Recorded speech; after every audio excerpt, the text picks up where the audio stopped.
ఈ రోజు నేను ఒక ప్లేస్ కి వెళ్ళాను అనమాట. ఆ ప్లేస్ దగ్గర ఒక పర్సన్ కూర్చొని ఇట్లాగా తాగే నీటి దగ్గర మీరు చేతులు కడుగుతూ దయచేసి మీరు అటు సైడ్ వెళ్ళండి అని చెప్తున్నాడు. కానీ ఇలా నేను చెప్పిన మాట ప్రకారంగా చెప్పలేదు కానీ తను అరుస్తూ చెప్తున్నాడు. ఎందుకంటే తను మాట్లాడలేని పరిస్థితి కలిగిన వాడు అనమాట. రోజు దేవుని యొక్క పని చేయడానికి ఎంతో మంది సిగ్గుపడుతున్నారు.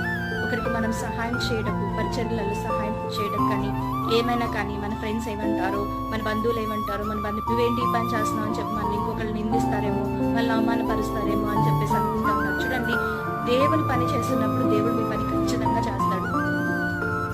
దేవుని పరిచర్యలో మనం పాల్గొస్తులై ఉండి దేవుని విషయంలో మనము పరిచర్య చేస్తూ నిలబడుతున్నప్పుడు దేవుడు మన పనులు కూడా చూస్తాడు.